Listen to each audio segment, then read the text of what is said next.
If you study the development of the fantasies of very, very dark people, you see that they brood and fantasize in isolation for years. And the fantasies get darker and darker and darker. So they're bitter and resentful to begin with. And then they start fantasizing about, well, what they would want. That can take a sexual end, or it can take a very violent end, or it can take both. And what they're really after is the ultimate in revenge. And on the sexual front, they find a kick in extending the, what would you call it, unacceptability of the fantasy one stage at a time. The famous and extremely attractive sexual serial killer, what was his name? There's a famous photograph of him like this, very attractive man. Do you remember his name? Ted Bundy. Anybody? Ted Bundy. Ted Bundy detailed out exactly how his fantasies progressed as he became more and more involved with pornography. And what happens in some sense is that these people who are nursing these terrible fantasies want to stay on the edge of novelty. And so their fantasies get darker and darker and darker as they progress down that road. And so after 1,000 such micro progressions, they end up in exactly the sort of pit that you're describing. And some of that is pure sexual kick because of the novelty. But it's got this sadistic and perverse, vengeful twist.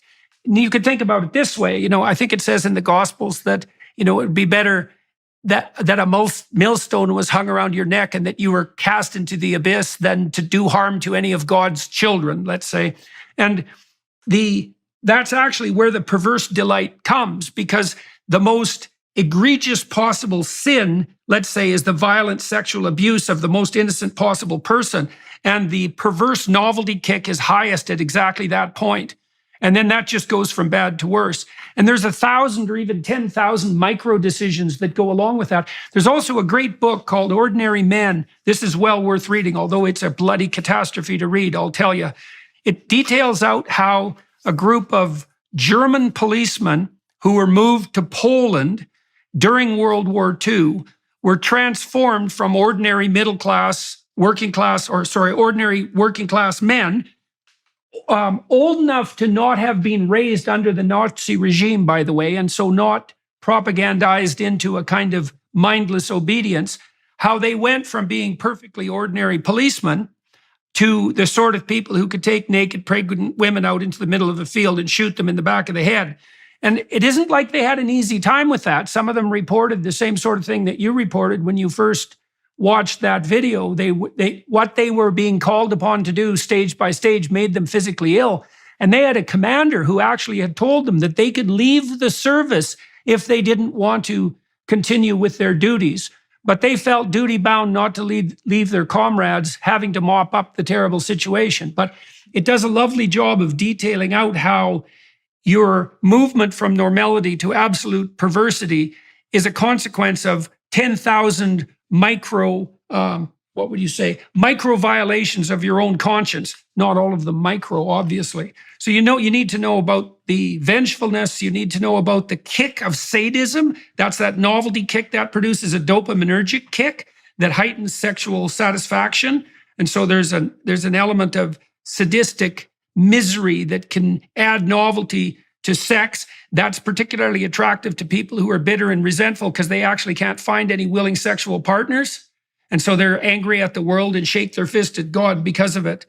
And so anyways, that's a bit of the developmental course of such a lovely descent into hell. And the interesting thing about it is that people brood, like you don't get to the point where you're watching pornographic videos of children being raped without hundreds or even thousands of hours of increasingly demented voluntary fantasy. And that's that allowing the spirit of sin that would otherwise crouch on your doorstep to enter your house and have its way with you, right? It's like a collaborative venture with Satan himself. That's the most straightforward way of describing it. And so that's, I don't know what you have to say about that, but I'll let you have at her. I'll say this, that everything you're saying absolutely resonates with my anecdotal experiences dealing with these people. I look into their eyes, and what you're describing is what I see, though I've never been able to articulate it like you just have. So I appreciate being armed with an understanding that it will help me evangelize more clearly to others about the dangers of overstimulation and overuse of pornography and shaking hands with the devil. So thank you for that. That was very insightful. So I spent a bit of time, not a lot, but a bit of time inside a maximum security prison when I was a kid. I worked with a very strange psychologist that was there. And one of the things that really shocked me, and I think this shocked me enough to change my whole life, was I met this one prisoner who was a pretty nondescript looking character.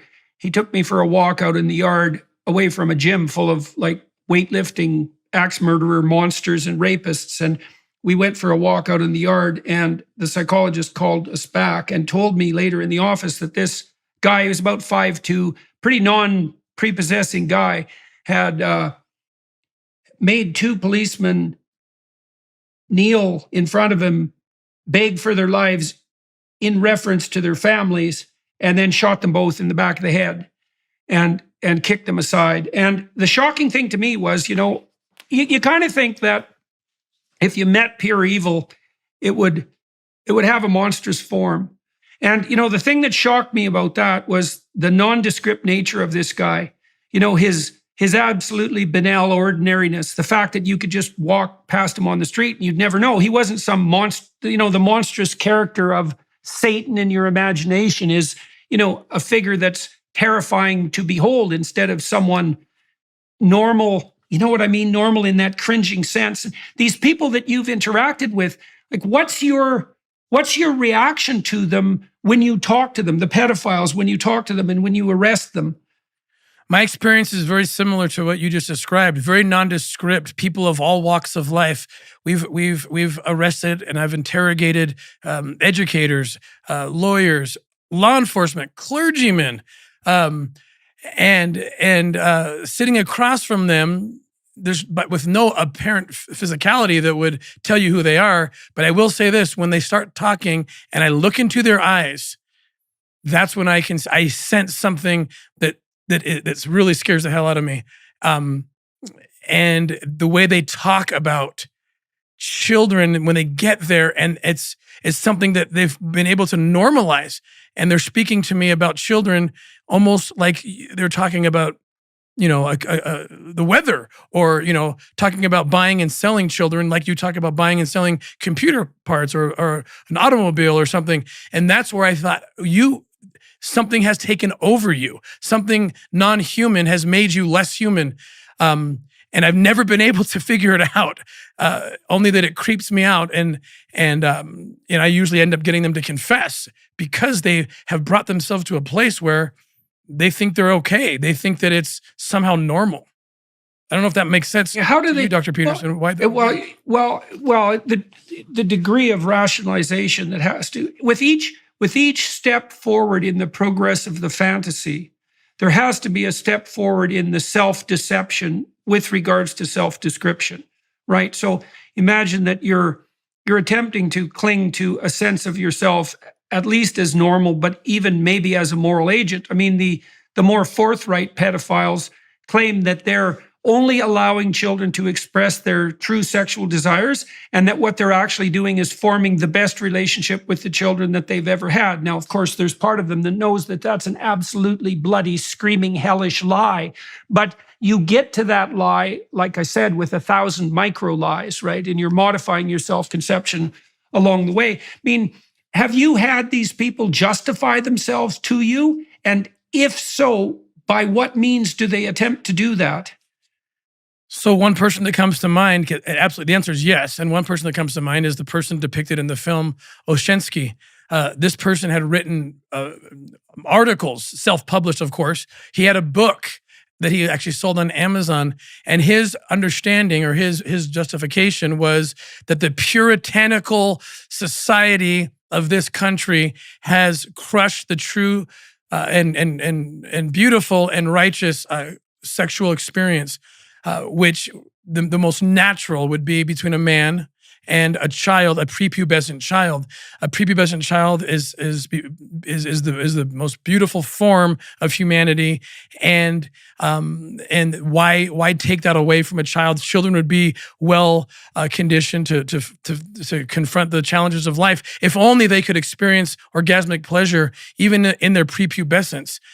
This is how they talk. Right. Right. Well, that you saw echoes of that. There was attempts made in the 1970s by French intellectuals, surprise, to have the age of consent reduced radically. And that was always the rationale. It was an extension of the patriarchal oppression theory in some sense, right? That all sexual expression is essentially pure and good in its most fundamental form. And it's all warped by social pressure. And if we were just allowed to express ourselves in every manner that we saw fit, then everyone would be free and we wouldn't suffer anymore from the constraints of tyrannical society, right? And it's just convenient for the bloody pedophiles that happens to justify them doing whatever the hell they want to children who are obviously too young to consent.